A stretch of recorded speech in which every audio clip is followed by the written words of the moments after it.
Hi, I hope everybody's doing well. Today's going to be a 1 month experience review video on my recently acquired Leica Q3 camera. So I recently did a accessories video on this, and that's gotten a lot of really positive comments. And so I thought I would just do another quick video on my 1 month experience as not being somebody who has really owned a photography camera in a long time. There are a lot of pros and a lot of cons to this, but I'll talk about the pros really quick. One is I think the form factor is great to have one lens, and it is a very small camera. Now I have this kind of rigged out with a small rig grip, so that makes the camera look a little bit more bulky than it actually is. But if you see here, you can see where the grip ends and starts. But I really enjoy the form factor of this camera. If I want to make it smaller, I can take the grip off, and it's still really nice to carry around and use. Now, I would say that's a pro, but the con is that your phone is the device that you have with you all the time. And so I still find myself 9 times out of 10, if I'm just out and about, taking pictures with my phone. And the iPhone does take great pictures. So right now I'm shooting most of my videos on the Osmo Pocket 3. This is a great camera for video. It's easy to use. It can track you. Video quality is really great. I'm able to see myself on my iPad here and control it as well. So from that standpoint, I think the Pocket 3 is a great camera. This does great video as well. So why don't we switch cameras to the Leica for video and see how this does. Okay, so we are now on the Q3. Again, we're shooting in 4K 30. We're in the Leica normal profile. Everything is in fully automatic mode. What I really like about this is it has the kind of the natural background blur. I'm sure if I tweak the aperture, we can get even a little bit more, but I really like what I'm seeing. Now, the way I have this set up is a little bit interesting because you can't see yourself in the image as far as like on a Sony camera where you have that flip out screen. The Leica does have a flip out screen, so you can look down into it, or if you're shooting up high, you can look up into it. But it doesn't have a flip out screen where it rotates out like some of the Sony cameras. So if you're trying to vlog or you're trying to do something like this today, you're out of luck.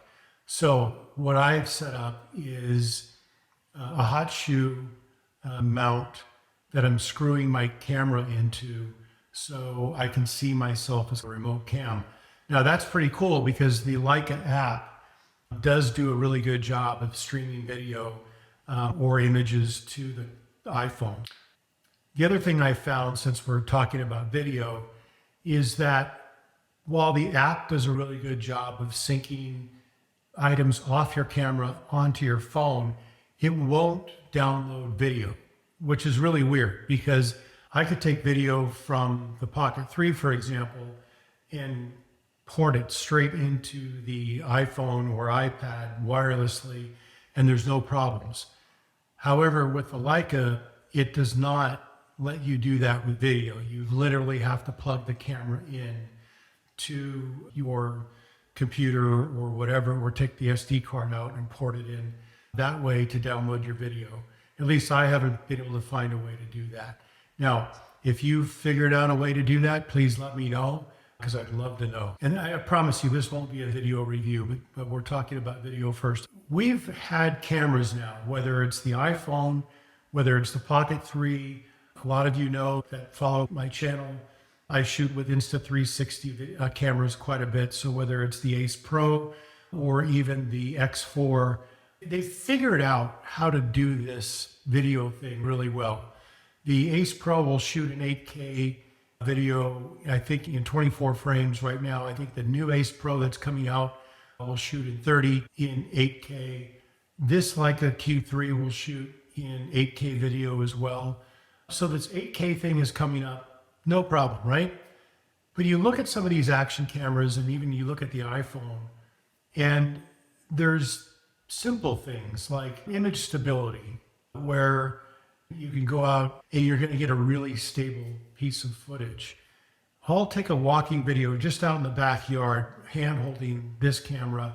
Now, this has optical stability in it as well, but it's nowhere close to what you can get on your iPhone or on even an action cam.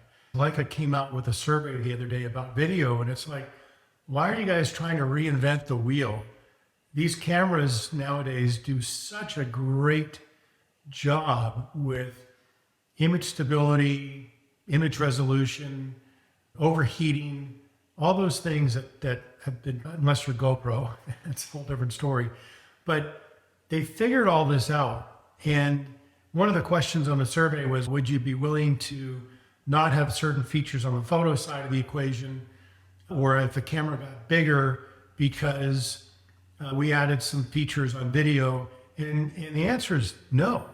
I mean, you're charging a ton of money for this camera when something 1/10 of the price that can help perform it in some video aspects. I just don't think that's a great compromise. So the Q3 is such a great platform, should have all the features that an iPhone should have, that an action cam should have. But from a stability standpoint, from a ease of use standpoint, I shouldn't have to buy a gimbal for this thing to just go out and walk around and take video with it. I'm hoping that either through firmware or some sort of software, or even the Q4, let's say, when it comes out, that this one camera can replace carrying multiple cameras with you when you're on vacation. Because I still will travel with the Q3, my phone, and even the Osmo Pocket 3 or an Ace Pro. If I'm going to bring one extra camera other than my iPhone, I'd really want that camera to do everything that these other cameras can do, but just better, because you're dealing with such a high quality lens and a high quality camera. So that's just my opinion on video. And I'm not a videographer by any means. Like, if you're listening, make the screen flip out, get a good audio connection like these other action devices, so I can use my mic wirelessly to the Q3 and have the functionality that some of these action cams have as far as stability, so I don't need to buy a gimbal and walk around with a gimbal, that I can just hold it in my hand. And even with a crop in, that the camera should be very stable. So enough about video with this camera. I think it does a good job, but if I had to rate it good to excellent, I would say it does a good job, where something like a Pocket 3, for example, I think that does an excellent job because it just does video really well. I think this could go from good to excellent if I could put a minimal amount of effort into making that happen. So let's talk about image quality. So from a convenience standpoint, I think the iPhone wins every single time. From a photo standpoint of quality of photo, I think this thing beats that out all the time. Now, the Q3 is, from my perspective, again, remember, I'm taking this from a beginner's view. The Q3 takes great photos, provided you know what you're doing. The iPhone takes great photos and you don't have to know anything. You just point it and click and it figures it out, and every picture comes out almost perfect. Where my experience so far with the Leica is, you have to figure out that exposure triangle. You have to worry about your EV compensation a little bit. You're not going to get a perfect photo the first time necessarily. You might, but in my view, even if the camera is set on full auto everything, there's still some things you might want to tweak. But some photos come out great and some photos come out completely trash. Be positive it's me doing this and not the camera. That if I put this in the hands of somebody who knows what the hell they're doing with it, that this thing will take some great photos. For me, it's more about practice and repetition and learning. But when you make a mistake, you know that you get a photo and you're like, wow, that turned out like trash. What did I do wrong? Is the mental mindset, as opposed to shooting with my iPhone, where something's going to come out that's going to resemble the photo. and you might be able to tweak it in post to make it a little bit better. But 9 times out of 10, you're going to get the photo you wanted out of the iPhone, where I would say right now that I would say it's 8 times out of 10 right now with the Q3 that you're going to get what you wanted. Now, when you do get what you want, that 80% of the time, you're going to get an amazing picture. So I'll do some overlay here of photos. But the first time I took this camera out, I shot in auto everything, and I went up to Valley of Fire, which is outside of Las Vegas a bit in Utah. And I used the crop feature because these are big giant rocks that you're taking pictures of, so it's not like you can get super close into stuff. And I think the camera did extremely well with taking pictures. I think the colors were great, straight out of camera. I think the crop was great. So I know that some people complain about, oh, the crop has low resolution. I don't see that as being a huge problem. You're viewing videos on your computer or posting to social media. So yes, this thing takes a 60 megapixel photo, and yeah, you're cropping down into maybe a 10 megapixel image, but the amount of detail that's still there is absolutely mind-blowing. I thought the pictures were really sharp and really detailed as far as photos are concerned. So that was my first experience. The second group of photos that I'll post in here, I was in Southern California, and my sister was driving in the car. I was in the passenger seat, and we didn't stop. So I just set the shutter speed to 2000, and literally all these pictures that you're going to end up seeing are taken either looking through the windshield of the car or me having the camera hanging out the passenger window of the car. This was just whatever I can take as we're doing drive-bys. The weather wasn't great. It was an overcast day in Southern California. They had both coastal fog and there was a fire in the area, and it was early in the morning, and there was really no need to stop the car, but it literally was hanging the camera out the window, just snapping pictures. I wasn't even looking at what I was taking pictures of.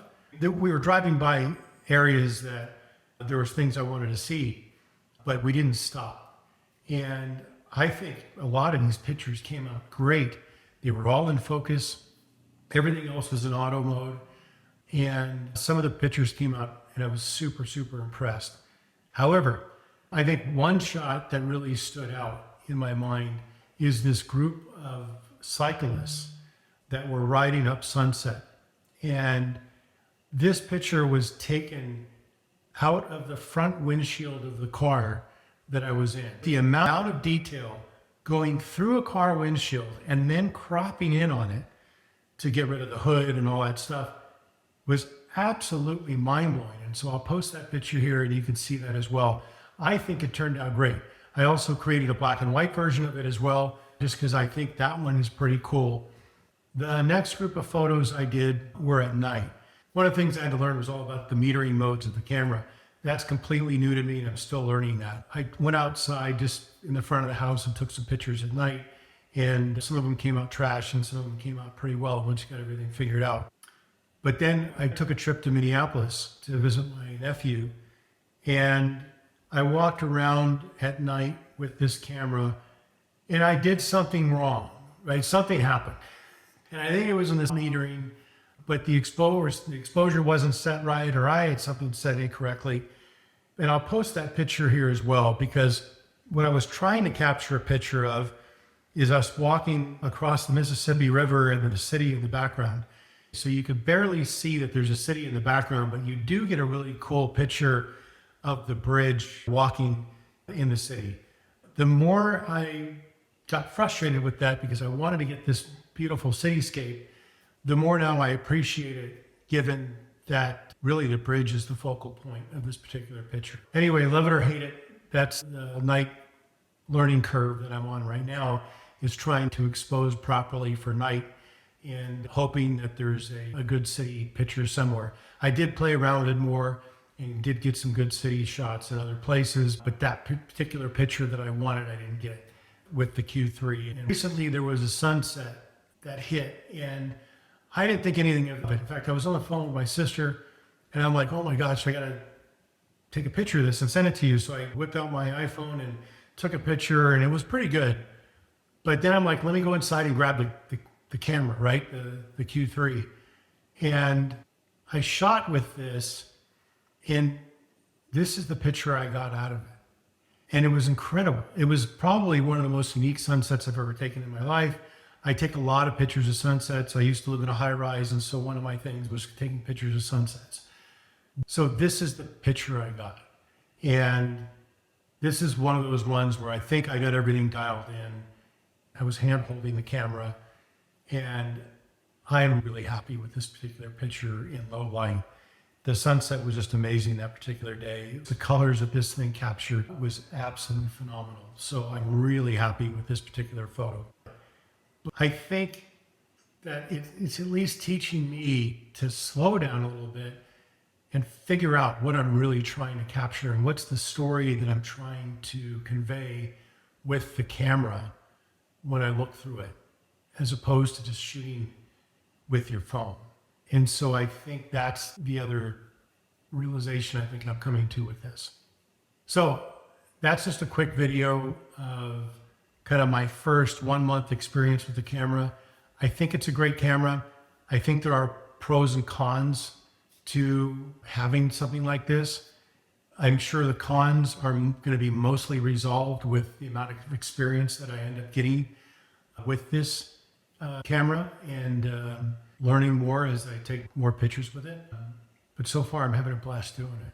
So I'll leave you with that. I hope this has been informative. You guys have been really great in the comments. Try to keep them positive if you can. If you want to see me do a video on this camera where you want to know more about my experience, just let me know. I'm learning how to take pictures. I'm learning how to shoot video. I'm learning how to edit. So for me, this is a growth opportunity. So again, thank you guys so much for commenting and watching and supporting. And yeah, it's cool. So anyway, thanks so much. I'll talk to you soon.